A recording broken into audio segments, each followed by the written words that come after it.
The NFL draft officially over. We are going to go over each of the picks, who we liked, who we didn't like, and who we possibly missed on.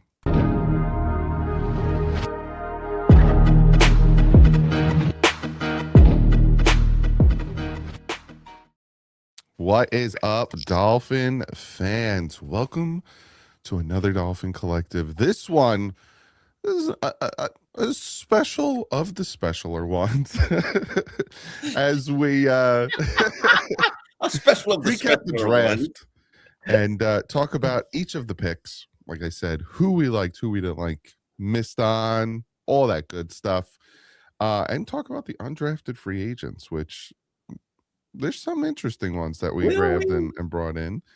But real quick, I do want to shout out the sponsor of Prize Picks. Use that promo code HMA. You play $5, you get $50 instantly. So I'm not going to ask you for your draft grade. We'll just kind of talk about real quick. Oh no, you got to ask for the draft grade. It doesn't matter though. You can't really grade. The name of the episode is draft grade. That's a good point. You got to give an initial reaction to the draft grades, but you could do it later. Got to build it up. All right. Yeah, it can't be false advertising. This is real journalism here. You can't avoid the knee-jerk draft grades. Okay, so I'll start. If I had to give it a grade, I think I give it a solid B plus, very close to an A minus. But I like this draft. I think puts it into A territory, sir? Yeah, I like this draft. I thought they got a bunch of solid players. Some of the guys, and we'll go more into detail. I'm surprised they got when they did. I didn't think the linebacker from Pitt would be there when they grabbed him. I think that was a lot of value there. There were some picks that, head scratchers, but at the end of the day, again, we'll go into more detail. What picks are the head scratchers? The wide receiver in third round. I thought there were some other guys there, but again, I'm going to trust Sullivan. He definitely knows wide receivers more. But I thought it was very solid. He knows every position more. Sorry. One would hope. I think we got a lot of potential starters. I think our first three picks are really good starters. So that's my thoughts. Name me the potential starters. Name me the rookie season. I don't like the eyebrows. Fix your eyebrows. Huh? There we go. Jacob Rodriguez, 100% a starter. I think he's going to be fantastic. Terrell Dotson? Yeah, 100%. You ready to give him the green dot? Oh yeah, 100%. Okay. Yeah, love him. Chris Johnson, starter. I definitely think he is somebody that is going to go in and be fantastic. Who else? Kamarick. I think he's a starter. Inline tight end. Okay. Love him. I love the fact that he didn't have a drop pass. I know it's probably because it was a fine night. I mean, look at the faces. You can't say anything on the show without faces. If he had stayed at Ohio, he would have been targeted more in the second half of his career. You step up in level of competition. You win a national championship. You become the fifth option for the team. It is what it is. You got drafted in the third round, so and until it changes, it'll stay that way. Yeah. And who else? Michael Taft. Mission Proctor. Seriously? Michael Taft. So you're starting 190-pound safety. Yeah, why not? You're joking. Come on now. You got to be joking, right? Who, me? I'm joking, or Michael Taft ain't starting. Sorry. Huh? Yeah. Michael Taft ain't starting. Sorry. No. I mean, he's got to. Well, in fairness, Jimmy Wilson started at like 190 pounds, but he had a very he had a very tough edge to him as a player, and he was legitimately more of a nickel than he was a safety. Yeah, I don't know any 190-pound safties. I can't. If he's healthy, Chris Bell. But if he's healthy, I think Chris Bell can be a starter. He's not going to be healthy, but he's not a year one starter. But yes, because of health. I mean, otherwise he'd be a starter. Correct. But I also think that who's next, Doug? Who's next? Of my list, No. Who's next? Who's next to give their grade? Be judged facially. Whoever. Let's go with TV. Reggie bastard. Let's go, TD. Omar, Omar, you know what, Alan, you go with your eyebrows. If we do merch, I want mine with the judgy bastard thing. I want the eyebrows. Wow. B minus maybe, and again, the fact that they nailed a lot of players. Yeah, they had 13 picks. I mean, if they don't get a lot of contributions from that group, something's wrong. I said before the draft, I did not want what. I'm like, if they don't get contributions from this draft, it's like 1/5 of the team. Like, exactly.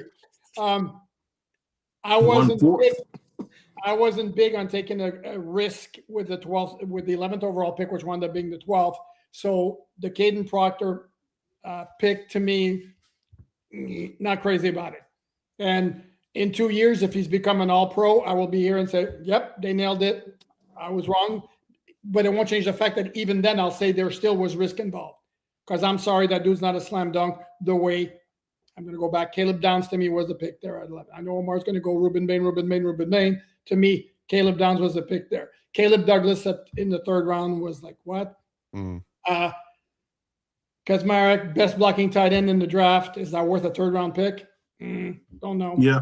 hold on. When there's a run on tight ends taking place, especially the blockers, there was a run on the blockers. The blockers were when did that run start exactly? In the 3rd round. I'll tell you. Hold on. Yeah, go ahead. Name me the guys who went before him, because they were not blocking tight end. He was your first blocking specialist. The best. Okay, awesome. He's still a blocking tight end for a 3rd round pick. But that's what you needed. You needed a blocking tight end. Sure. By the way, the Cleveland Browns, the GM or the head coach said they had targeted a blocking tight end in the 5th round, wound up being taken earlier. Okay, which show you that their value on them. Again, I shouldn't use the Cleveland Browns as a point of reference, but their value on him basically was the 5th round. Matthew And that's Berry why has they had missed some out. excellent drafts. But that's why they missed Correct, out. but that's 2 rounds. We're not talking a round before. We're talking 2 rounds before. I mean, the one thing I did like about this draft in particular is that they got ahead of runs, whereas the last regime, they were reacting to runs and they were just taking the what was there, what was left, and that's how you ended up with Liam Eichenberg and how you ended up with Jonas Savaiinaea. And I'm okay with this. I'm okay with that aspect of it. But you finish poop. What? No, I wasn't, but yeah, maybe I am. No, go for it. So those are a couple of picks that, to me, I don't know if we would use the word reach, but whatever. And then the other one, I know, Doug, I don't know if I'm spoiling the later part of the show because you talked about misses. They had 3 picks in the 5th round, where they took yet another wide receiver. You're going to tell me with one of those 3 picks, you can even potentially waste one on Taylor Green, really? Because I don't like him, I guess. I like the wide receiver. I when you watch his film and you watch his Senior Bowl, that guy, there's certain people who just create separation. Like Devon Best, it's a level of like, okay, the cornerback thinks you're going this way, you're going that way, and he clearly just runs option routes. So slot specific punt return guy, I'm fine with that at 5th if I'm sticking to my BPA. But I do agree with you. If we're gonna go second get special, I would have taken a quarterback. I would have taken the North Dakota State kid at that pick and waited for Chris Johnson Jr., where I took the international tight end, which I just saw as overkill. To me, the wide receiver was overkill because I don't know. You act like there's anybody else in that room. I'm sorry? You act like there's anybody else in that room. Dude, they already had added 2, and then are you going to tell me that okay, Kevin Coleman Jr. is going to be a major upgrade over Jalen Tolbert, Tutu Atwell, or Malik Washington? Major upgrade over Taj Washington? But, okay, even beyond that, you still have 5 wide receivers before you picked him. I mean, that's, again, to me, you could have. And did you really need Traore when Competition? Okay, thank you for bringing that up. If competition between 3 C players, to me, whoop-de-doo. I would rather have. But that's an assumption. I'm sorry, but that's an assumption. The C grade that you like, the C grade you're giving some of the draft prospects is an assumption. They might go out in training camp and you might feel they're a B. Dude, and then whatever we say here about these prospects are all assumptions. I am talking about in terms, correct, as I'm talking, I don't know any more than you do, than and any of you guys do, whether these guys are going to pan out. But to me, basically, based on all the evaluations and everything you hear, Traore from Mississippi State is a good athlete who's very raw as a tight end. You're going to tell me that right now they really needed him when you got kind of one of those guys who looked pretty good to me in training camp before he got hurt last year in Jalen Conyers. You're going to tell me right now we really think that Traore is an upgrade over Jalen Conyers? They don't know. Yeah, they don't know who Jalen Conyers is. They just stuck to their board. The question is, how good are they putting board together? Because I don't know. We don't know. But this is, again, yeah, all of our evaluations are based on our beliefs and, to me, positional value, and then taking shots at guys. I'll give you another one that, to me, I don't know why they wouldn't take him. They took the guard from Texas in the 6th round, and in the 7th round, they used another pick. Why wouldn't you take a shot at the complete athletic freak from Nigeria who's never played? Jordan Mailata, that's the only name I'm going to tell you. Jordan Mailata was a rugby player, had never played football. The Eagles drafted him in the 7th round. Why would they waste a pick? Guy's an all-pro now, or a Pro Bowl player. You don't know, but the guy is what his dimensions are. He's a basically defensive tackle size, and his relative athletic score is like 10.0. I mean, the guy's a freak. Teach him how to play football. You don't think that's worth a 7th round pick shot? That's worth my practice squad spot. But I'm not drafting him. And props to, I think it was the Ravens that drafted him. No, it was the Eagles who took him. Eagles, Ravens. Clearly, you start to second guess yourself when that happens. But I will say this: we saw some transitional players over the years, Poupard. The last couple of years, we saw some international players that were learning football, and they never learned football fast enough. Correct. But they weren't like 2 years. They weren't athletic freaks like this guy is. I mean, I don't know if you saw this workout. That guy is freaky. Yeah. And it's like, again, they had 13 picks. Even if you, pardon my French, piss away one of them. They did piss away quite a few of them. Yeah. Well, take a shot, to me, it's completely worth it. Either him or Taylor Green or both. So anyway, but they did get a lot of value. Love Kyle Lewis, love Chris Bell, love Jacob Rodriguez. So there were a lot of good picks, but B- is what if I have to give a grade, which I like Doug, I don't like doing. Okay, now I'm done. TD, what's your thoughts? The Miami Dolphins scored an A grade, not an A+, not an A-. They scored an A grade. This draft was revealing. It's not so much about just the players and how good they is versus the people they didn't pick. This is about the Miami Dolphins exposing to you exactly the type of football they want to play and how they want to play it, at least in year one. They want to run the ball, control the game in year one, and let Achane have a big-time season. That's why they went Proctor early, make sure they secure the O-line, primarily athletic, big guys who can move out and get things done.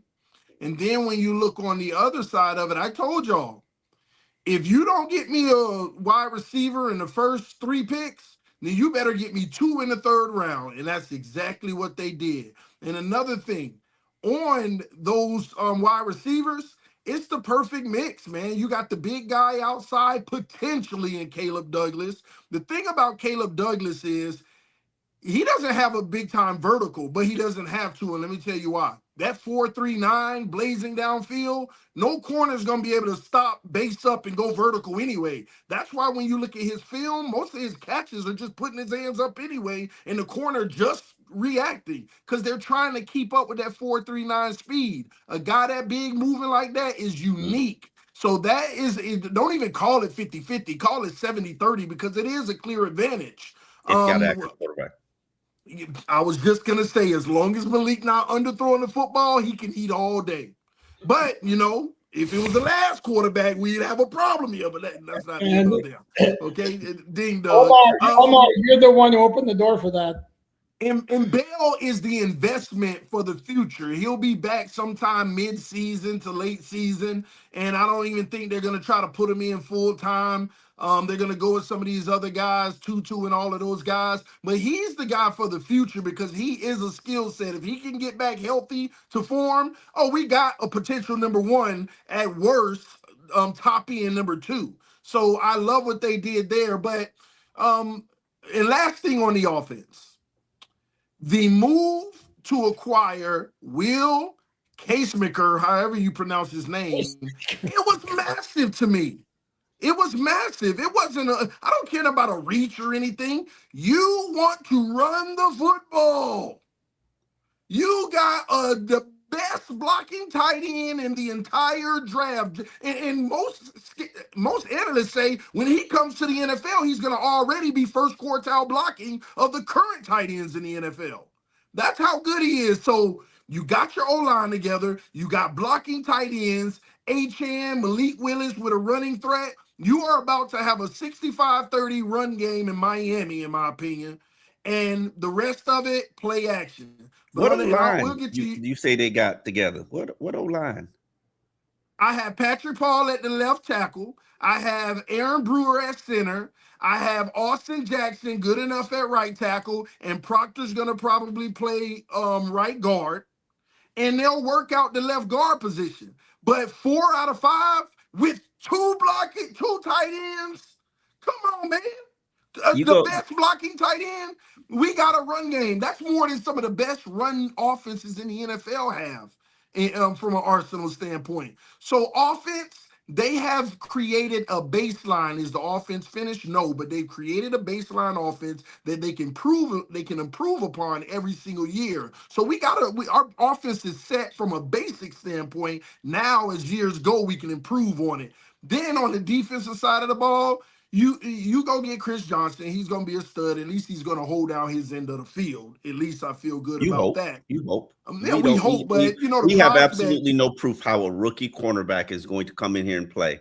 Because I can tell you right now, Omar, I've seen the best of the rookies. Even Xavier Howard wasn't ready to play right away as a rookie. Which is fine, but we invested in it. That's all that we're asking for right now. We did invest in it. Then number 2, ain't no hope. I don't know what's wrong with you, Omar. Jacob Rodriguez is going to be the dude. He's going to be the guy. He's going to run that defense. Omar. Period.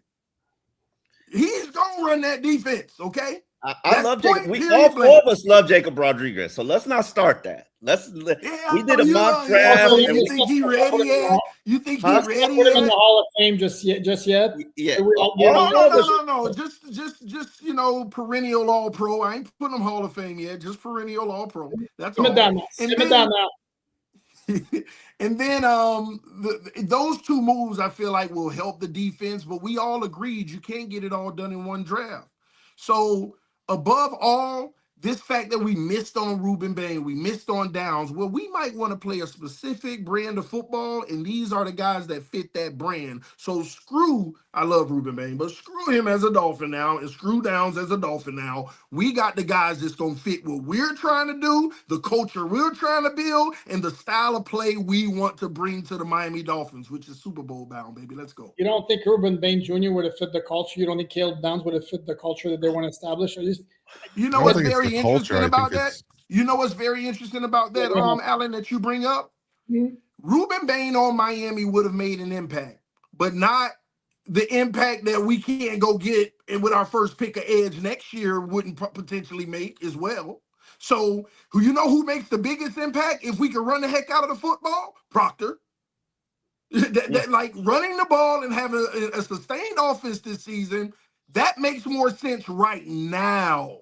Now, is Bain a better prospect, in my opinion? Yes, but what we're trying to do, in the order we're trying to do it, Proctor made more sense.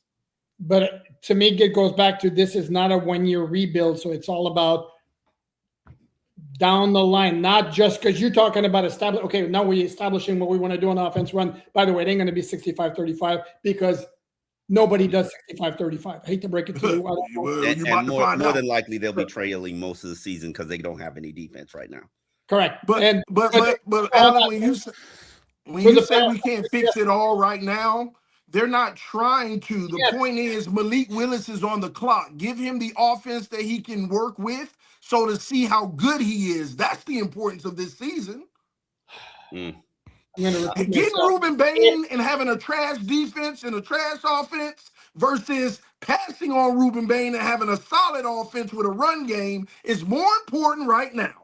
Makes no difference right now. It's all about what's going to be. It gives you the answer on if you drafting another quarterback next year. One more time. You determine One more time. If you need everything around Malik Willis to be perfect, you have Tua Tagovailoa 2.0. Hold on. You think this is everything around him? He has somebody filling positions.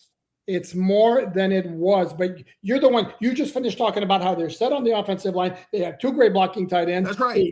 They got your 3 wide receivers. What the hell else is missing? No, Alan, don't be disingenuous with that. When I say they're set, they have a guy in place to play the position. You act like Tyreek Hill, Waddle, Armstead, and all them Connor Williams lining up. Don't do that. This is totally different from Tua. This is a baseline offense that nobody's going to rave about. And if he can produce in this, he's worth being the franchise quarterback. Okay. You could have seen if he could produce with good talent around him, even without beefing up the way they did. And I'm not saying it's the wrong approach. Right. I'm saying that ain't right. That notion of like, he has to have, you had to build a team around him on offense. Otherwise you couldn't properly evaluate him. No, it's giving him respectable stuff. That's all. We're not asking for all pros, which we don't have. Just respectable things around. It's still not respectable. It's let's be real. It might not be respectable, but that's my point. On offense, dude, the personnel on offense, top to bottom, is solid. Mediocre. Average. Let's say average. On defense right now, it's booty cheeks. But on offense, it's let's say average. Yeah, and he's gonna make it top 10. It's below average on offense. It is booty cheeks on defense. I don't know about below average. No proven tight end. Well, you got the best blocking tight end in the NFL. No proven tight end. No NFL proven top 5, tight end. Allen, not NFL. Oh, sorry, top 5 blocking tight end. That's something. We can settle there. No proven tight end. 1 talented back. 3 talented offensive linemen. No proven wide receiver. And no proven quarterback. A lot about to be proven. There you go. Malik Willis going to be top 5. Let me get to my grade. I am going to go with the harshest grade of a C+. And I'm going to give you my valid reasons for a C+. Number 1, your first pick as John Eric Sullivan, you made more than half of your fan base your enemy. And it wasn't like this was really. I'm sorry. Hold on, wait. Can you hear me out? Yeah, I mean that's your reason. And it wasn't like you thought or knew you could address edge setting defensive end in round 2, because you could have done that, and you could have gone with the Moore kid from Michigan, or you could have. And I'm not necessarily certain I would put the Missouri kid as an edge setter, but you went a different route. I love the fact that you went a different route. You took one of my 3 favorite players in this draft. Props to you. But we cannot sit here and act like Proctor is not a massive roll of the dice and a huge gamble. No matter who took him, he would have been a huge gamble in the first round. And the Dolphins took him at 12. Okay. First, the second, the cornerback, Chris Johnson. Love the selection because he clearly was who your head coach wanted. He clearly is the player who his traits, you said, that translates best to an NFL starter in this league. But I've been going through it. I've been going through it today. I can't name you an NFL receiver in college that he defended. I've looked for past 2 years. There is none.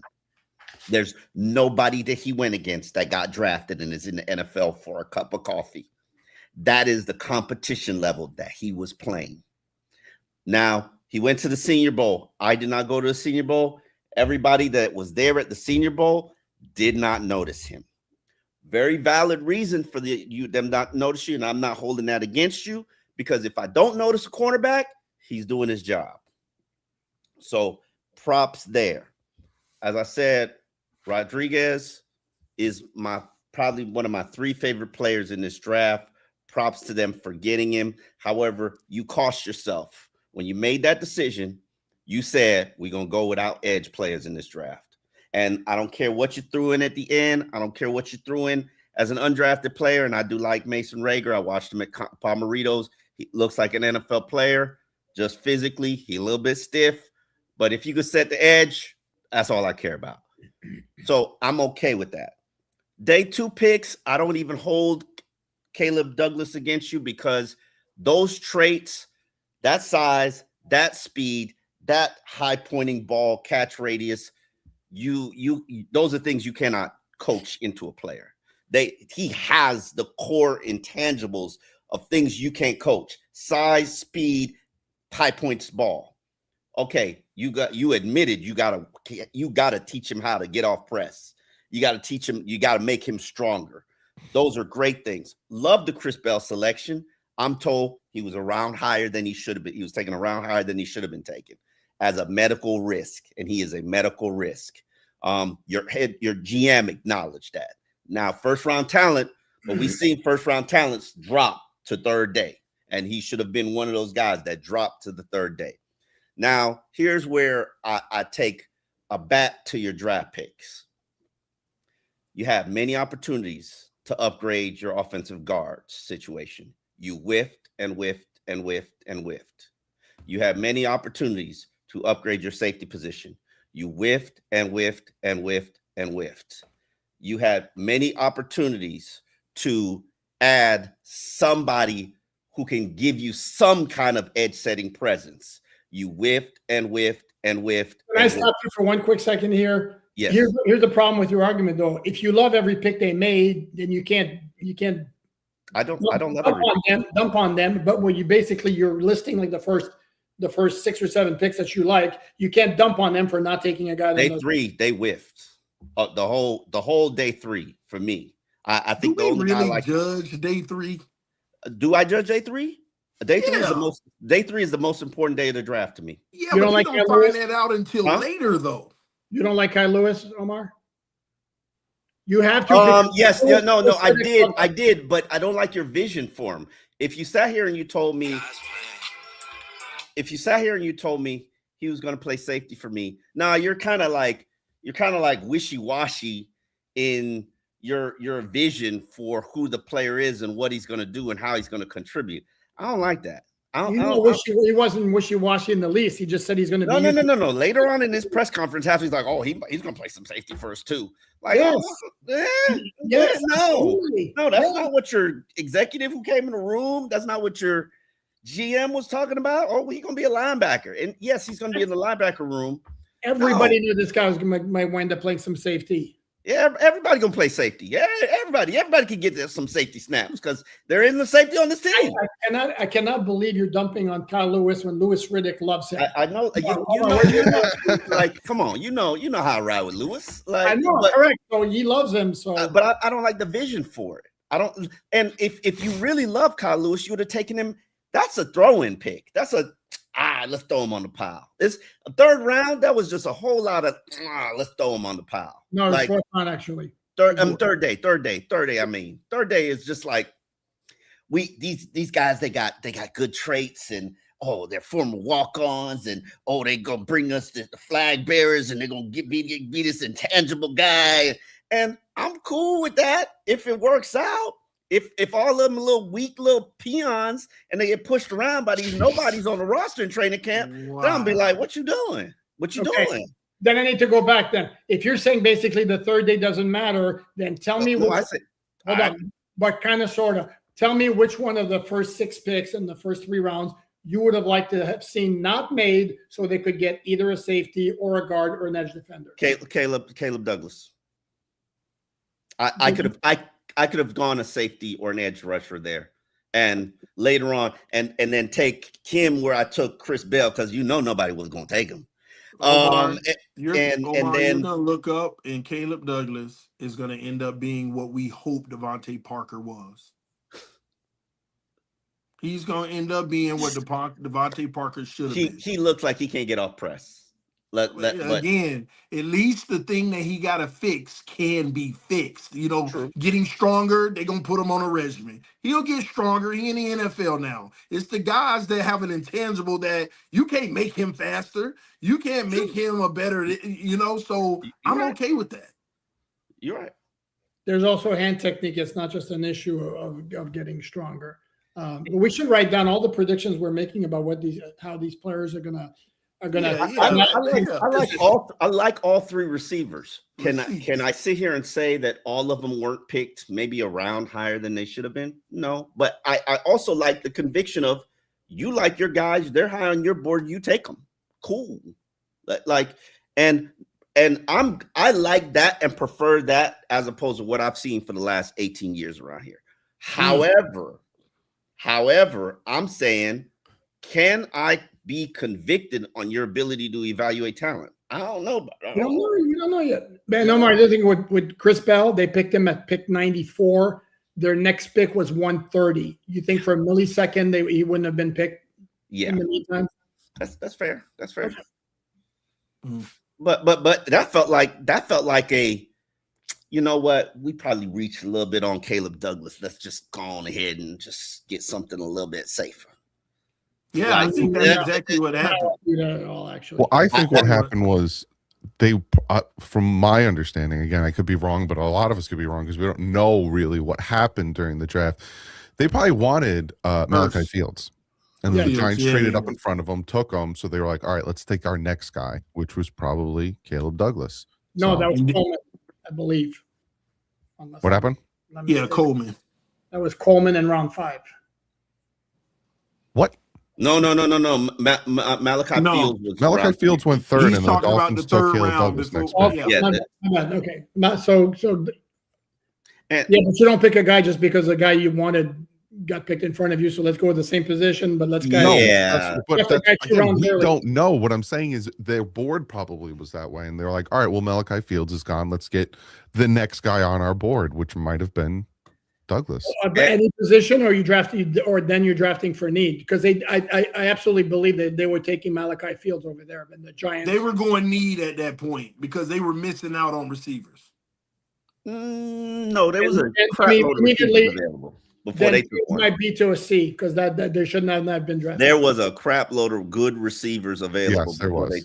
Before they took them. I'll get you the list. I have it right here. They could have, when they took Caleb Douglas, there was still Jacoby Lane, Zachariah Branch, Chris Brazzell, Ted Hurst, Skylar Bell, Elijah Surratt, Chris Bell, Deion Burks, Jaborski Lane, Bryce Lance, Kevin Coleman Jr., which they took, Brennan Thompson, Jeff Caldwell,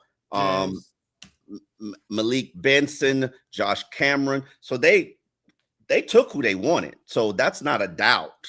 That's not a doubt. And I understand why they took him. So, but getting to the second guest specials, and I'm curious about everybody's second guest special. My second guest special is not taking a quarterback. You didn't remember Matt Miller. What's Miller's name? What's Miller's name? I forgot his name. Cam Miller. You didn't remember Cam Miller's name during the press conference. You didn't. You called him your third quarterback. Let's not do that. Let's not do that. Surprised by that. Let's not do that. Let's not act like you didn't need to address a third quarterback. They did. I'm not surprised with that. No, they didn't. They did. They did. Who's going to run your practice squad? Mark The Arnowski. quarterback out of Iowa that went undrafted, the UDFA. Have you not checked him out? He fits the exact build. Now, and he had some big time competition. He had some big time competition in college. He is the mobile quarterback. He runs like Josh Allen, just not as big. He went undrafted in a weak quarterback class. I get it, but that's the guy that they're bringing in. I'm telling you. He went undrafted in a weak quarterback class. Omar, where Carson Beck went in the third round. Omar, I promise you, I ain't trying to build this guy up. Just go check him out. I don't have nothing else to say about him. I'm telling you now, just go check him out. Why did he go undrafted? That's a great question. He actually played very well in college and against big schools. Went toe-to-toe with USC. Went toe-to-toe with Michigan State. I mean, he played great games. He could throw the football, but his strength is he's a running quarterback. He's very mobile. I'm telling you, just check him out. I don't even care to advocate for him because he undrafted. It wouldn't surprise me. It wouldn't surprise me if he beat out Cam Miller for the number 3 spot. And it wouldn't surprise me if the Dolphins kept only 2 on the active roster because they're thinking nobody's poaching our 3 and 4. Go check the guy out. Y'all might be surprised. I've seen him play, and it was like, I don't see it. Oh, man, come on, Alan. Yeah, but if it's for the 3rd spot, you could have taken the North Dakota quarterback. You could have. You should have. You didn't. He's an upgrade over Quinn Ewers. You don't need 3 quarterbacks. Yeah, he's an upgrade over Cam Miller. You don't need 3 quarterbacks. You do need 3 quarterbacks. Somebody got to run your practice squad. If Quinn Ewers is, you didn't learn you need 3 quarterbacks in 2024. That's because you had a very fragile starting quarterback. The Dolphins don't have that, and you still have a very fragile starting quarterback. Omar, when would you have taken Cole Payton? When you took Kevin Coleman Jr., the exact same pick. He was picked 1 spot below. So you don't think Kevin Coleman has bigger upside than Cole Payton? No, Kevin Coleman does have bigger upside. I could have taken him when I took this tight end that's going to be on the practice squad. And you don't know football. Let's not pretend. You drafted, and this is my biggest criticism as I watched day 3. And I know I said out loud in the media room. You drafted a bunch of guys you know you can stash on the practice squad. And that's fine. That's cool. But you got 13 picks. You got 15 rookies going to make this team. You can't even coach all of these rookies. You can't. I'm sorry. Anybody who tells you you can coach 15 rookies, you're a liar. You don't know what you're talking about. They're going to have 15 because they have 13 rookies. They're going to have they're going to have two undrafted rookies make the team. Some guy from mini camp tryouts going to make the roster too. Going to make the team too. You cannot coach 15 rookies. You couldn't coach Dante Trader last year, and he was better than every starter you had at safety. You was he not? He wasn't better than no. Simmer down, Jesus. Dante Trader was. You TD now, like in love with him? No. I'm not even a Dante Trader fan, but you were out here playing. He can't even get a job. I forgot his name. Ashton Davis and Ife Melifonwu. What Melifonwu was out here doing? Not a damn thing. Can you name one player? You're going to tell him if he resigns with the Dolphins, you're going to be nice to him when you go interview him? I wasn't nice to him when he signed here first. I don't think I ever had a conversation with. I don't talk to people who can't play. Wow. Yeah. You know that. Like, I haven't. Brutal. I don't think I've had a conversation with Jonas Avenaya. Not one. Like, how dare you? That's wrong. That's just wrong. I'll talk to him. Let him know. Like Dougie Durong's coming. He's gonna talk to him. I talked to Jonah at the end of the year. He's a good dude. He's a nice kid. He's a nice kid. Come on. Like you could see his confidence got beaten the crap out of. And so be nice to him. Have a conversation, man. Thank you, Doug. Take him out to Tootsie's. Real quick, let's jump into the sponsor. Prize Picks. I actually did really well over the weekend. I put in 9 picks. I hit on 6 of them. I did pretty well over the weekend. The ones I missed on, I thought Drew Aller was going to be the 3rd quarterback taken. He was the 4th. It was Carson Beck. I thought he would have. Carson Beck, you would have put some money on Carson Beck. Boy, you would have made a lot of money, huh? I thought Drew Aller was the better quarterback. That's why I was like, did you see how he was not happy to go to Pitt? Did you see the Pittsburgh? Did you see? He even put the hat on. What was that about? Drew Aller? Yeah, he was not happy. Supposedly, he's a big Browns fan, and he wanted to go to Cleveland. Come on.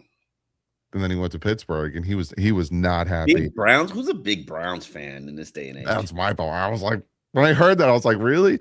From Cleveland? I missed on Jeremiah Love. I thought he was going to go to the Giants. He ended up going number 3. And Carnell Tate, I did not think he was going to go in the top 5. And he went in the top 5. Outside of that, I hit on Bailey going 2nd. I hit on Arvell Reese going top 5. That's an easy one. I hit on Ruben Bay not going in the top 5.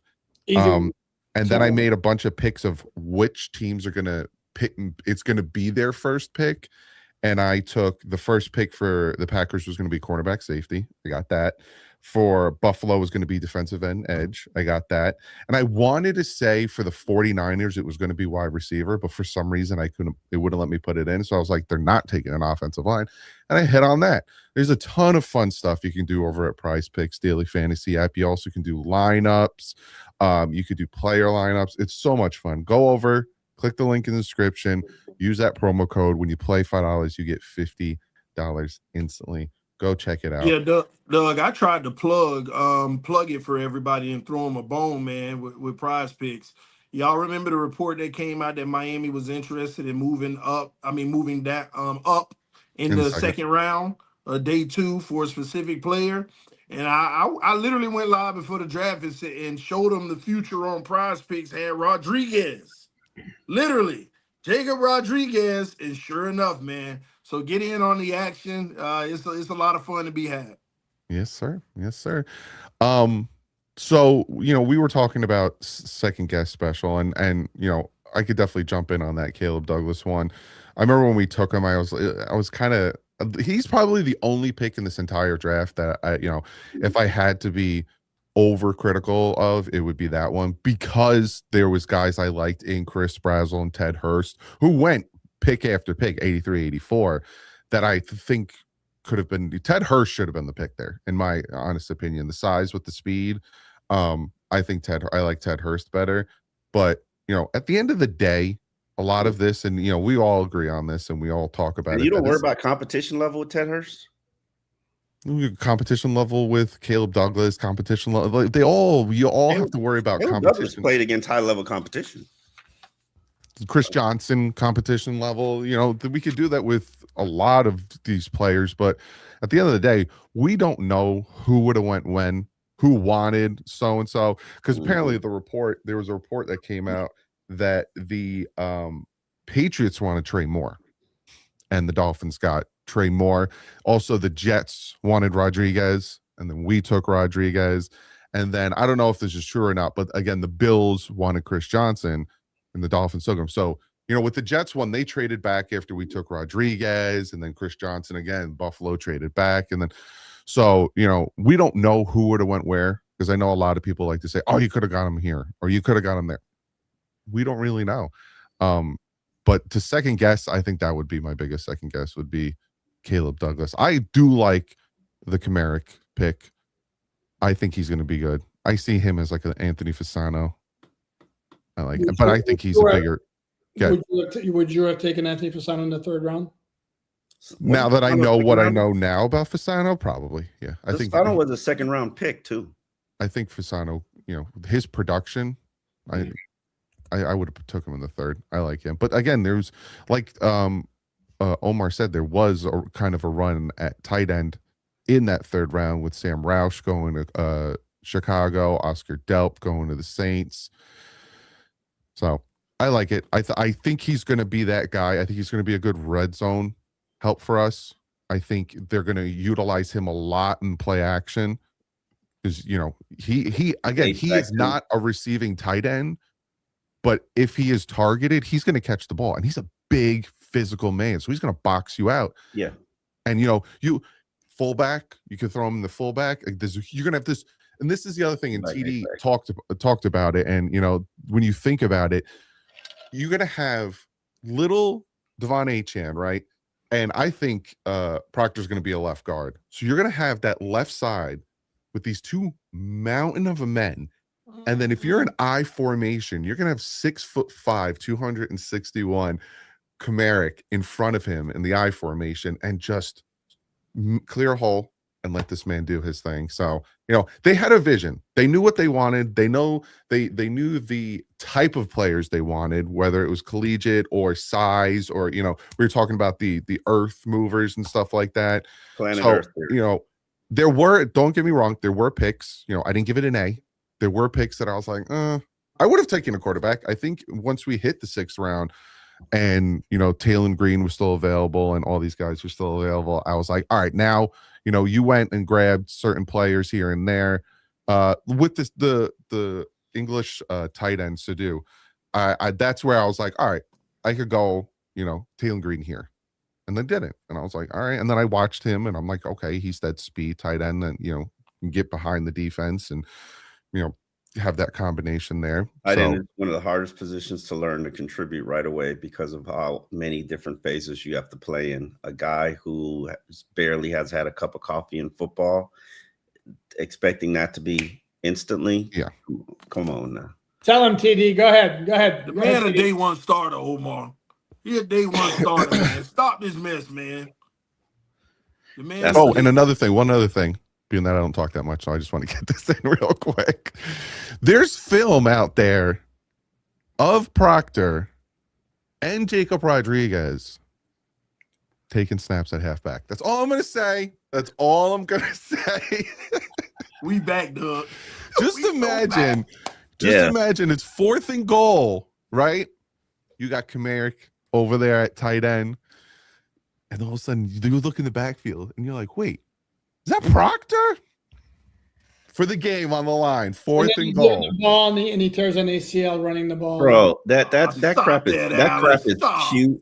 That crap is cute when you suck. It's when Robert Hunt grabs a fumble and is running downfield. Yeah, you love to see. Everybody wants to see big man. Like, bro, he is going to be. You're gonna run a fade route like Humble and Kind said. Yeah, that thing ain't gonna work. It's cute, but refrigerator Perry fullback stuff. If I never see a Wildcat again, I'll be a happy camper. TD, what's your second guess special? My second guess special, and y'all talk about what we might have missed that we think. It was a point in the draft where I felt like they should have went, if I'm not mistaken, Pregnon.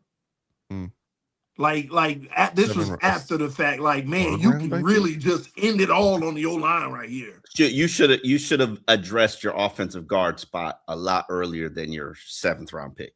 But he was available like later, wasn't he? 6th round pick. Who? At Pregnon? Yeah. Probably. There was a point where I was man. Hold on. Pregnon, sorry, RTD. Pregnon was the pick right after Kasmarek.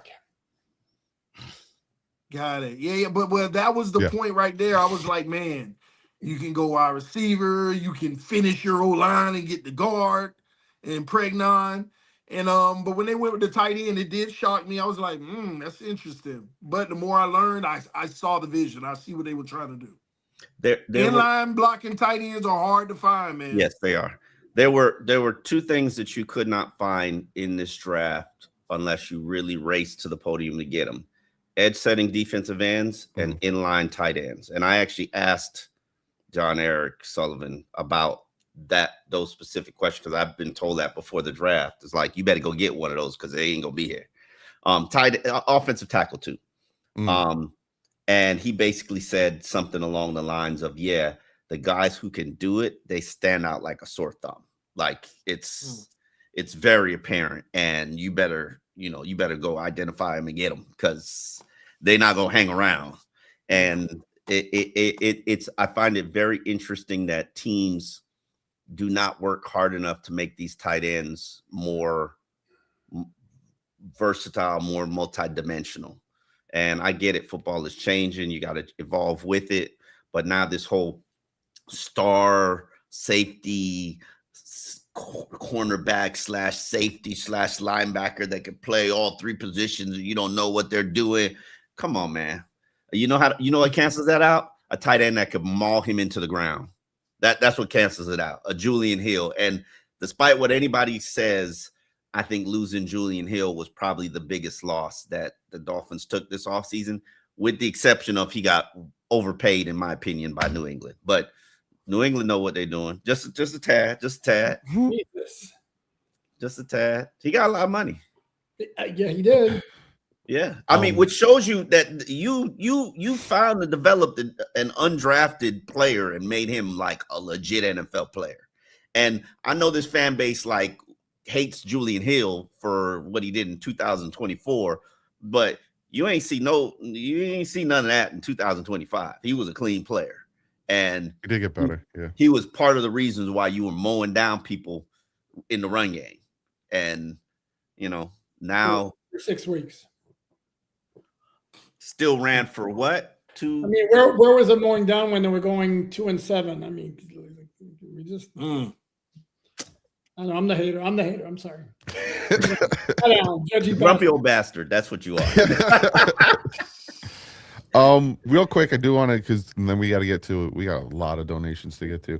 Undrafted free agents. I'll raffle off the list. Mark Granowski, Iowa quarterback. Wide receiver Donovan McCulley out of Michigan, 6'4". Dolphins, they took one wide receiver under 6 foot. All over 6'1", 6'2", 6'3". Like who's under 6? Chris. Not in the draft. Oh, Sly guy. Coleman. Sorry. Yeah. Who hasn't spent one day as an outside receiver? Not one. But like a complete 180 from he's also a punt pass returner. regime. He's also a punt and kick returner. Because the pass regime, short, fast. That's what they wanted. Here now we got a ton of big physical wide receivers. That's not fair. That's not true. They did not want short, fast. What they wanted were receivers that can create separation, because they had a quarterback who needed playmakers that created separation. So then why didn't they get any tall receivers that could create separation? Because they couldn't identify them. Well, we can. Or they tried, and his name was Nick Westbrook-Akine, another guy I'd never had a conversation with ever. What quarterback you talking about needed that? I think his name is Quinn Ewers or anyway. Okay. That we have defensive tackle Renee Conga out of Louisville. He got $287,000 guaranteed. Does that matter when an undrafted free agent gets guaranteed money? No, Steve Ross will give you whatever you want. So it's just more. A bunch of them got guaranteed money last year. If you look at the ones, disregard Omar giving me this crap over here. Pay attention to what I'm saying. If you look at those with generally the best chance of making the roster, start with those guys who got the most guaranteed money. That's what I was wondering. And what is it? Just like who made the roster to get them to come to Miami? It's like, hey, we'll give you. They want. It's also part of, you don't. If teams claim them, then they're if teams claim them, they got to inherit that contract. So the signing bonus, they don't. The guaranteed money, not the signing bonus. Yeah, Steve Ross don't care about giving players guaranteed money. That is, especially if it's $200,000. That is pocket change to him. Exactly. Like, Steve, anything under $50 million, Steve but Ross. It's a good chunk of change for UDFA. Yes. Yes. Bring me. Yeah. I don't mind doing this. I don't understand why the Dolphins don't just give every single prospect that they really want to target $200,000 in guaranteed money, because Steve Ross will do it. He won't even care about it. Like, just you want to kill your undrafted class? Just guaranteed money. Steve, when it adds up to like $2 million of money that don't count. Does that make it more likely that they won't get poached if we want them on practice squad? Correct. Got it. Then they also grabbed running back Le'Veon Moss out of Texas A&M, where some people had him projected to be a 5th or 6th rounder. Dolphins got him undrafted. Running back Anthony Hankerson out of Oregon State. Linebacker Mason Reiger out of Wisconsin, who also got $175,000 guarantee. Center Jim Boniface out of Iowa State, who apparently is going to be competing with our 6th round pick at center. Safety Lewis Moore out of Indiana. Wide receiver Romello Brinson out of SMU, another 6'2". Apparently Romello Brinson's coming on a tryout, as is Castellanos, the former Florida State quarterback. I was getting to that. Wide receiver, yeah. Jeez, sorry, no, but I wanted to correct you on Brinson, because that was the reporting. Apparently, it was a premature evaluation. He's coming in on a tryout, not agreed. Oh, he's not assigning. Okay. Sorry. Rodney McGraw out of Michigan, defensive end, 6'5", 245, big man. And then recently, I think this was yesterday, offensive tackle Kevin Klein out of Boston College. And like Alan said, Tommy Castellanos quarterback convert to tight end. He's going to be at the mini camp with Tennessee Wide and receiver. Miami. Receiver. So Wide how? receiver. Yeah, quarterback to wide receiver. How is that? So what is he going to do? A little dabble in Tennessee, and then he's going to come to Miami, and or vice versa? Like how is he going to? It's just on a mini camp invitation, and he works out, and he hopefully gets a contract. That is not unusual for guys to do go. Multiple. Correct. If they're on invitation, they don't have a contract. So interesting. What are your guys' thoughts on this undrafted class? Now, before anyone says it's undrafted, who gives a crap? A lot of good players went undrafted. A lot of Hall of Famers went undrafted. Do you see anyone in this undrafted class that you're like, ooh, that's interesting. I want to see what he can do? Moss was a good back once upon a time, a good prospect before he kind of blew out his knee. If he can get back to that level, he's interesting. The quarterback out of Iowa. There you go. I could see in the practice squad. I don't think he's making the 53, but I could see. Yeah. I just feel like he might be a good guy to him and Ewers going at it, and being a practice squad guy potentially. What's my rule on undrafted players, Poupard? Yeah, same with me. Earn your name. Let me know that you're in training camp. I will learn your number first, and then if you continue to make plays, I will learn your name. Other than that, no. That's what they say about you too. When the players when he writes a good story, I'll learn. Yeah, okay. Damn. I know the rookies be looking for me when they eventually figure out who I am. That's legendary. You learn names at Tootsie's. He walks in. I like the real names, not the stage names. Retro Modern with $10 Canadian said, sincere thanks to all of you for your coverage before and after the draft. Agree with Doug, a B+, A-. Everybody loves to give out B+, B- to draft. Nah. That's the thing. Yeah, I put out a video today where I reacted to, a bunch of draft grades. Mm-hmm. And yeah, a lot of B+, B+, B+, B+, B+, B+. Yeah, it's safe. But at the end of the day, too, this is why I say those draft grades really, because I got 3 for you that are really funny. First one they gave Patrick Mahomes a C- grade, that draft. They gave the 2012 Seattle Seahawks an F, and they gave the Dolphins Deion Jordan draft grade an A. So, see, that's why I said A, man. Let's pump the brakes on these draft grades a little bit. I do have one question though, because I'm a little confused about our first overall pick in Proctor. What is this concern that y'all keep talking about? Dude, his weight went like this at Alabama. Seriously? Was it like this, or was it, hey, Nick Saban got on to you and then you kept it No, he came back for his 2025 season weighing like 380 or something. And did Nick coach him specifically? By the way, this is a guy whose nickname was Crispy. Did Nick Saban coach him? Say what? Did Nick Saban coach him? Yeah, as a freshman. 23. Yeah, he said when he's in the building, he works hard. And you just got to get him in the building. And then when he's not in the building, he's got a membership at Krispy Kreme. Man, he gonna be all right, man. I never like, and I think I said this to you guys on Friday. I never like drafting offensive linemen with weight issues. Never. That's just a rule that I have. And the reason I have that is Vernon Carey. Vernon Carey, I watched him at University of Miami. Vernon always hovered at 350. If on a light day, he was 340. That was a battle that he battled for 8 years. And Vernon's an athlete. Vernon's an athlete. Yeah. But he was always on a diet, and that's got to be a miserable existence. And he turned out he was a first-round pick for the Dolphins, and he was good, not great. Yeah. And Caden Proctor needs to be better than that. He will be. Shadow Fates said, if no injuries happen, gut feeling, who has the best rookie season and why? Who has the best career and why? Chris Johnson. Still wish they took Downs, but we'll see in 2028. Chris Johnson is going to have a Devon Best-esque rookie season. That's that option route, slot work. Not Chris Johnson. Bell, you talking about? Douglas? The wide slot Coleman? receiver. Kevin Coleman. Rodriguez all day, man. Rodriguez. He's not. You think it's going to be easy for you to unseat Terrell Dotson, T. Dot? I'm with Omar on that one. Leader of the team. With Omar on that one. Seen 6,000 more snaps on defense than, and I love Rodriguez. Omar, they might find a way to have all three on the field. I don't know, man.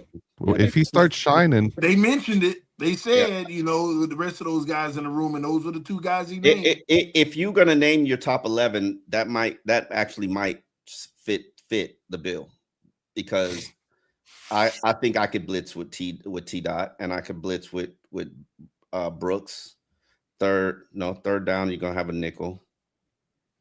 Kyle Lewis. Okay. Gabe with the tennis said overall positive on the draft and direction of the team, but can we talk about Caleb Douglas pick, one of the biggest reaches in Dolphins history? I wouldn't say the biggest reaches in Dolphins history. Biggest reach in Dolphins history. Let's go. He's got some competition there. Metcalf Jr. Liam Eichenberg. Don't do Noah Igbenogany. I can think of somebody else. Noah Igbenogany was a good reach, because he was projected as a third round pick. 2020, maybe 2020 first round. Tua Tagovailoa. That's how it's going with it. No, Deion Jordan, maybe. I don't know. If you go off of Deion Jordan, Deion Jordan was that hybrid play. Deion Jordan is like the Reese kid in this draft. Listen. I every time we brought up Tua since he's been gone, if you guys notice, I don't say anything. I sit back. I'm like, I'll let you. But let's get something right. Let's get something right. If we're going reaches, because everyone talks about reaches because of the consensus big board and what everyone is saying, right? It wasn't a reach. Where was Tua ranked in the consensus big board? We're joking, Doug. We're joking. I'm not talking to you, eyebrows. These ain't jokes. This man had a hip injury that. Where was he ranked in the consensus big board? Was it ahead of Justin Herbert? Nope. It shouldn't have been. I mean, yes, he was ahead of Justin Herbert. But here's the thing. We talk about reaches, right? Everyone's talking about, we reached here, we reached there, because they're going off of the experts' big board. Be the second or third and again, quarterback. don't get me wrong. You guys know where I'm at with Tua right now, but where was he ranked in the consensus big board? Thank you, Doug. I'm looking it up right now. Funny you should mention that. The Athletic 2020 consensus big board.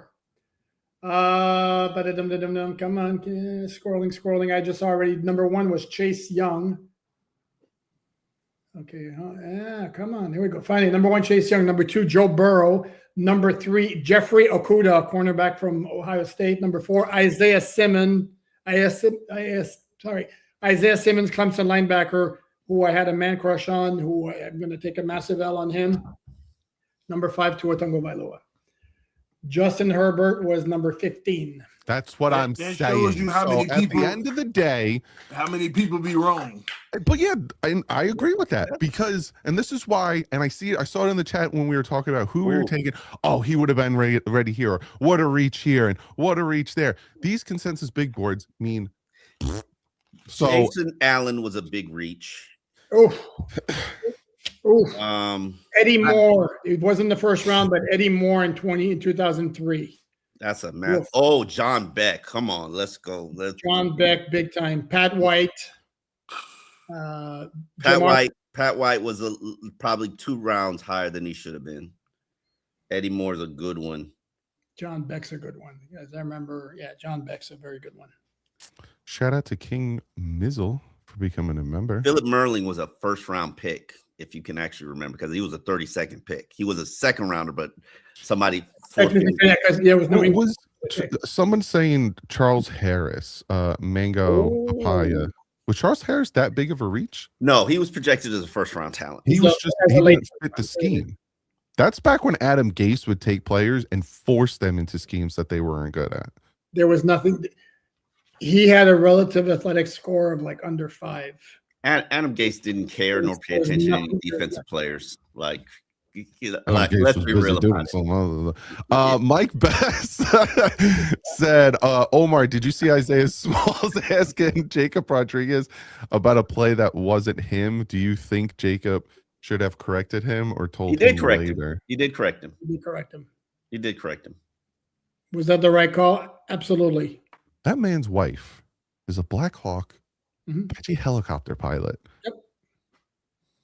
His father. John Avery. John Super Avery Bowl, with a baby. nice big reach. Yep. Michael with a tenor said, "Who cares about reaching if you're convicted on your guy?" Exactly. Grant played like a 4/5 rounder, and Jonah like an undrafted free agent. So, do consensus rankings matter? We talked about that. Ooh. Who the hell is consensus rankings anyway? Good callback. Yeah, that's Thank why. you, Bill Tobin. At the end of the day, you know, we don't know what the NFL players, NFL teams think of these players. Mm. Like, if we could go back in time, I'm pretty sure Puka Nacua would have went in the 5th round. The brainstorm sure seems Man, you, brain trust. But what are they gonna say? I was going to say Yeah, that's they're not going to come out and be like, "We Single missed year. on this guy, so we took so and so instead." Michael Agnew was a big reach. Thank you, Mango. That was third round. And Michael Agnew. Oh Lord. you know who was on the board when they took Michael Egner, right? You know who was still available? Who? Basketball player. Oh, Jimmy Graham was not available. Jimmy Graham, I believe he was. No, because they wanted to take Jimmy Graham, and then they got upstaged by Sean Payton. Like Dolphins absolutely planned to draft Jimmy Graham. They planned to draft him in the 4th round, and Jimmy went in the 3rd. So did Michael Egner. Let me double check because for some reason. Yeah, I don't think they're in the same draft. Now you got me questioning myself. Yeah. No. Mike said another good thing is Sully said the buck stops with him. With Greer, we never knew who to blame. This was Sully's draft, good or bad. It's on him. I don't know. That's not fair, Mike, because Chris Greer has said on the record multiple times and has said to me, the draft is mine and has been mine since 2016. Anybody selected, it's on my resume. It's me. Now, yes, did he Defer? Yes. Defer? Yes. He deferred a lot, but he took full accountability for everybody selected. Which pick in this draft did Sully say it was a collective? He said one of the picks was a collective. They were all collective except Sully had the final word. Ooh, Clyde Gates was a nice big reach. He was a 4th round. He was in the 4th round. Come on. That's true. That's true. Bless you. I remember, I'm not going to name the receiver, but I remember I was asking him, we were friends, and I was asking him, so this guy, Clyde Gates, is he going to be actually good? Is he going to be good? He's like, yeah, fast, but dumb as hell. And basically, what he was like, dumb, and it's true. Dumb players don't play. Don't play. Like, that's the one thing I could tell you with conviction about the NFL. If you're dumb, it don't matter what kind of talent you got. I'd never make it in the NFL. Like, you're not gonna make it. Shout out to David for the $2 donation. Shane said, "Good afternoon, man. Just wanted to come on and say y'all do a great job, and I enjoy watching y'all. I think the Dolphins had a great draft. Fins up." Shane, thank you so much for the. What made it a great draft, Shane? Please share with me. Everybody in the chat comment. Let the man please have his opinion. No, I want everybody in the chat comment to tell me what made it a great draft. Because Keys on My Mind said this is a wifey material draft. What exactly does that mean? I like that. I mean, they're good quality. Oh, it's already is. Okay. Yeah. You can bring them home to mom. You get, yeah. You know what? I like that. I might borrow that because it's true. They're all solid, smart. Like, they all have those intangible, like, oh yay, they try hard. They're former walk-ons. They're team captains. They're undersized guys who are going to be scrappy. But are any of them sexy as hell? That will be on Rodriguez. That's what they will be. Rodriguez is sexy as hell. That's true. That's true. Got the stash for it. David said 30 players on 1-year deals, 3 wide receivers into year 2 with Willis making sense to me. Bell won't be a factor till midseason probably. We'll draft him for 2026. for the future. The whole class is drafted for 2026. What you talking about?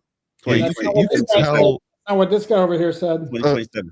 You could tell that Sullivan and Hafley, rightfully so, this year it's like we're building something, so they're not really like if the Dolphins go out and I've seen so many people project the Dolphins either having the first or second pick. If they go out and do that, we're still building the foundation, and that's what we keep. We're not going to be able to trade up from 32 for the first or second pick. TD, where's your hat? You got to be wearing the Dolphin hat if you know. Man, it's somewhere, man. Got to match. I still ain't recovered from traveling. Give me Garb Cup said TD is correct. Run blocking is going to be improved. Sure. You got to have the lead to run the ball. Ian said didn't want T-Rex, but certainly didn't want Proctor. Watched him at Bama for 2 years and just seems lazy to me, like the rest of the draft. Mostly interesting. If you watch the second half of most of Alabama's game, he looks like he's on fumes. Teddy said TD is on point with the Dolphins draft analyst. Super Bowl analysis. Miller said, did Sully's dad give him a sticky note with Caleb Douglas no matter what on it? Did his teammates go to his birthday party? Reached everywhere. I don't think there was reaches everywhere. They were all, again, if you go off the consensus big board, they were kind of all in the realm that was taken. I like every team feels like the reaches. I like the trade with Dallas to get 2 extra 5th round picks, but damn it, the Dolphins should have asked for David Putney on top of it. Yeah. And some pancakes. Give me my 2 Aya Figueroa said a draft wasn't meant to be flashy. A classic Green Bay draft. What's a flashy draft, though? What does that mean? Drafting Ruben Bain. Yeah. In Downs. Jay Nora with the tenor said, do you think we'll use a lot of soft zone coverage with how the secondary is shaped? I know TD hates zone. Hafley is a man impressed. Hafley comes from they might be playing zone this year. Book of defense. You think he got a personnel to play, he's man? He's a Wanstead disciple, people. You don't forget that. He is a Wanstead disciple more than any other disciple. That is scary with this personnel. Hey, Wanstead has some hell of a defenses, so put some respect on his name. Yeah. Put my God. on his name. Band Up said, if Omar doesn't like this draft, we hit. I hope you did. That's how I felt. I like the draft. I like the draft first 2 days. I did. I wrote a column praising the draft's first 2 days. You can find on the Miami Herald. I did not like the third day at all. Colin Cowherd did not like the Proctor pick, and when I saw that, I was like, we got our guy then. We got our guy. It's game over, said Omar. Both Seattle safeties in the Super Bowl are under 200 pounds. And then Warriors under 200. 199. I'm gonna have to look that up. I'm gonna look that up because the way they play, And for the record, I looked this up. This guy hasn't caused a forced fumble in his career. Well, that's what Jacob Rodriguez. No, he's got one forced fumble in his career. Michael Tyler. Dude, I mean, Nick Emmanwori 6'3", 220. So, I'm sorry. Safeties people are at the least 210. That's a 20-pound difference. Bert says Chris Johnson. And that's a light safety. Chris Johnson said Caleb Douglas was a tough matchup at the Senior Bowl. Funny coincidence. It is. Yeah, he did. And they do ask prospects who's the toughest player that you went against when they do all these interviews and things like that. And of course, the question was, which other wide receiver was at the Senior Bowl? Yeah, but still, he gave him the business. Kevin Coleman was. And he was routing people up in one-on-ones. Was he now? Okay. Golden Thumb said Sully and Half always talk about bringing in guys with right character who love football. Super important for playing in Miami, not in. So did Greer. Said that all the time. I wrote a column about that. Love I hate when they say that. Right? Football's important to him. He's a football player. Good character. They all say that. The one thing I will say is John Robinson said something about the talking about Michael Taft and talking about Jacob Rodriguez. He said, if you want to know how much a guy loves football, what the walk-on trajectory of guys' career, where they take everything that's ever handed to them. They take that nothing has ever been handed to them, and they've taken everything that they've gotten. That's a really great way to evaluate how much a guy really loves his sport. Daniel said, was catching up and noticed all the faces at the start of the show. Doug, you got to in the judgy bastard line sitting on a gold mine. True Fin fan said, Poupart, you are the truth, brother. Hang in there. Jason, will Brooks be traded with Jacob and Lewis here? No. Brooks is the leader. He hesitated when he mentioned his name. Dallas did not get that linebacker in the draft that they wanted badly, number one. Number two, Stephen Jones said before the draft, we can make a trade 12 months out of the year. Number three, from a Dolphins cap standpoint, if they were to trade Jordan Brooks, it makes more sense to trade him after.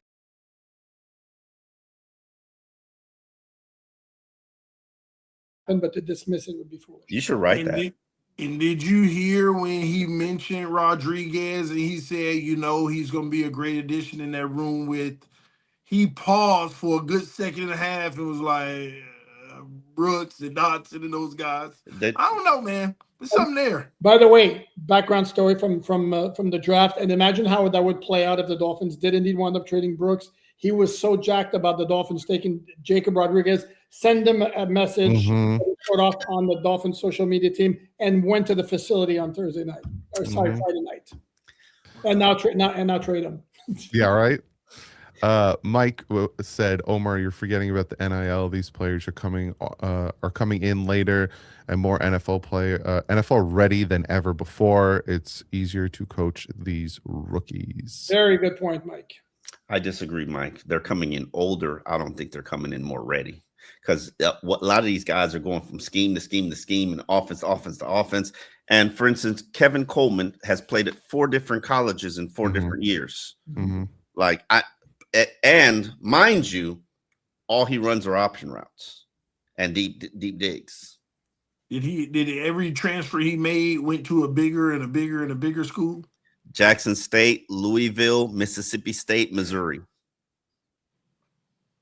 I mean, it still was a upgrade at the beginning there, and then at the beginning, yeah. You wonder whether he gets. He clearly was chasing money every year, or yeah, and that's really what I need to know. Was he chasing money every year? We got to get out of here. It looked like it. It's game over. Said Poupart, a solid member of Rasanon.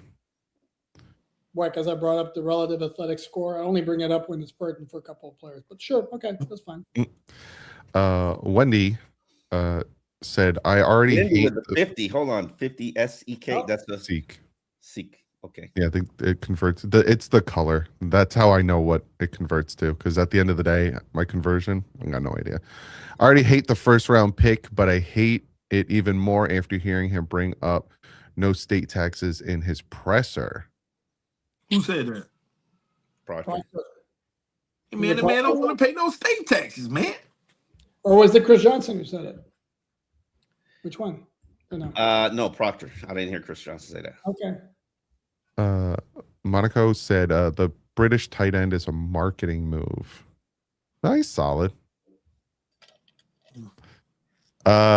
Member for 2 months, David said many reasons this show is the #1 Dolphin show. Many reasons. I don't get it. The reason. Yeah. Keep playing. I'm gonna clip this segment right here. Devin said, I've never seen someone like TD who's so optimistic about every Dolphins draft. Wait till the season starts. TD gonna be taking a dump on this whole team. No, I gotta say one thing. Y'all have to realize, just because I can see the end in the beginning, like, get on board. Like, I y'all gonna learn. What's the end in the beginning look like? Well, we're about to go to the playoffs this year. I'm telling you that now. I called it here first. Sure. I called it here first. That schedule release video is going to be fun. And who's going to set the edges? We're putting up 40 a game. A-Chan is about to be an all-pro. He's going to lead the league in rushing. See, here's he the might thing. even be an MVP candidate. Here's the thing: is TD's throwing out this BS all over the place here, and in the miracle happenstance that it materializes, we'll One never. thing. One thing. All he needs is one thing. Hold on. But if it Who's doesn't, actually going out on a limb? There's more options for me to be wrong than right. So if I'm right, don't say I'm just throwing anything out there. I'm taking the rare, bold approach. And I know it's going to happen. You don't. And mark this date. The second they get mathematically eliminated from the playoffs, it's dump on TD day. No, it's going to be due to injuries, because if y'all can use that for the last Idle Man with a $20 donation said Mark Gronowski, Iowa quarterback, 6'2", dual threat, record for the most wins in college football, 58, 10 losses, passing yards 12,049, rushing 2,300, 156 touchdowns. Walter Payton Award winner. I'm telling y'all, go check him out. I just did the homework and I was actually shocked. I don't care nothing about him to rave about him. I'm just saying this is a guy you should just peek at and you might be surprised.